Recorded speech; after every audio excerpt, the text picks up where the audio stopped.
Halo, Assalamualaikum warahmatullahi wabarakatuh. Perkenalkan, kami dari mahasiswa profesi fisioterapi UMM dengan saya Mika dan saya Banu. Kami akan menjelaskan mengenai perkembangan bahasa anak usia 25-48 bulan. Simak videonya ya. Nah, sebelum kita ke pembahasan, di sini ada jurnal tentang How Young Children Learn Language and Speech dengan judul Implication of Theory and Evidence for Clinical Pediatric Practice yang mengatakan bahwa ada beberapa tonggak penting dalam perkembangan bahasa, yaitu ada bahasa reseptif atau penerimaan dan ekspresif atau memberikan, serta ucapan yang dapat dilakukan oleh anak berdasarkan rentang usia tertentu dan beberapa refleks yang mengindikasikan risiko tinggi gangguan bahasa atau bicara.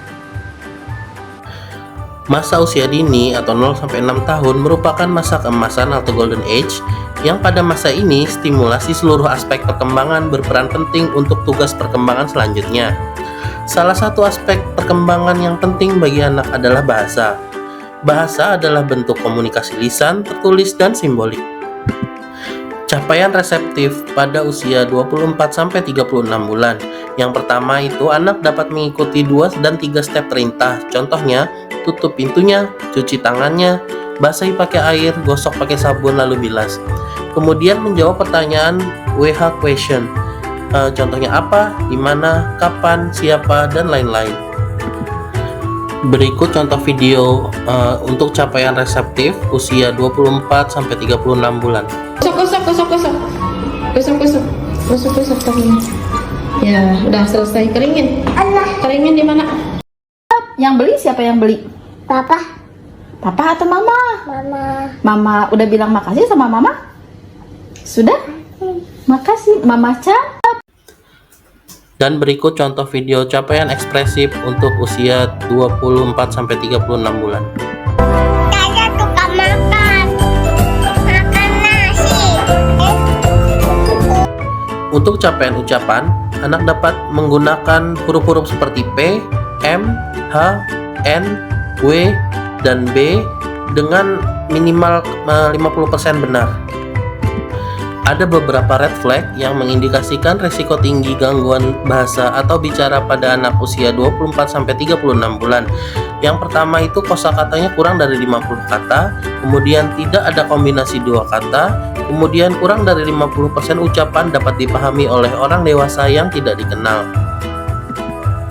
Usia 36-48 bulan terjadi peningkatan bahasa yang cukup signifikan, di mana anak sudah bisa berbicara dengan kalimat yang panjang dan suka memberikan pertanyaan, yaitu capaian reseptifnya adalah memahami bentuk jamak, kata ganti, dan kata milik, seperti mereka, kita, punyaku, punyamu, dan ada memahami pertanyaan siapa, mengapa, dan berapa banyak. Capaian ekspresifnya yang pertama adalah menggabungkan 3-4 kata dalam sebuah kalimat. Yang kedua, menggunakan konjungsi seperti dan, atau, tetapi. Agar kita lebih mudah memahami, di sini kami memberikan contoh video bagaimana perkembangan dan kemampuan bahasa pada anak usia 36-48 bulan. Hari sekolah. Hari sekolah yang nggak boleh nonton toh. Terus selain seneng apa lagi perasaan adek? Adik gak happy karena Koko gak perlu kajian lama banget. Adek nggak happy karena? Koko gak perlu kajian lama banget. Karena apa kok nggak perlu adek yang lama? Dia sibuk nonton. Tapi adek happy kan hari ini?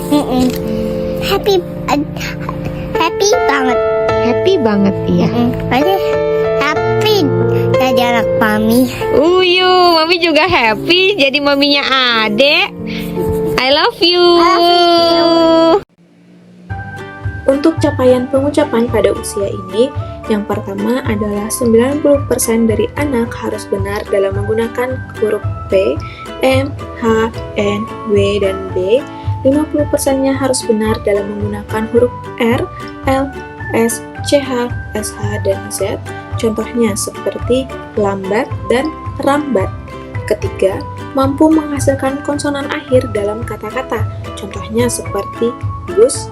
Dan yang keempat, tidak lagi mengganti suara yang dibuat di bagian belakang mulut seperti huruf G dan K dengan suara yang dibuat di bagian depan mulut seperti huruf D dan T. Nah, untuk gambaran bagaimana capaian pengucapan pada anak, di sini kami memberikan contoh videonya. Sudah bisa? Coba bagaimana? Ih, keren! Sudah bisa, coba lagi. Coba ular melingkar di atas pagar. Ular melingkar di atas pagar. Ini keren malah, udah bisa.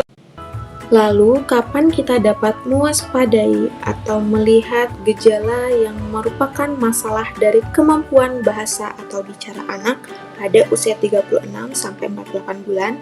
Nah, di sini ada red flag yang mengindikasikan risiko tinggi apabila anak memiliki gangguan bahasa atau bicara. Yang pertama, ketidakmampuan mengikuti arahan sederhana tanpa gerakan, di mana anak lebih fokus terhadap kata atau perintah dalam bentuk nonverbal. Kemudian, tidak ada 3 atau lebih kombinasi kata. Dan yang keempat, kurang dari 75% ucapan dapat dipahami oleh orang dewasa yang tidak kenal. Terima kasih atas perhatiannya. Sampai ketemu di video edukasi berikutnya.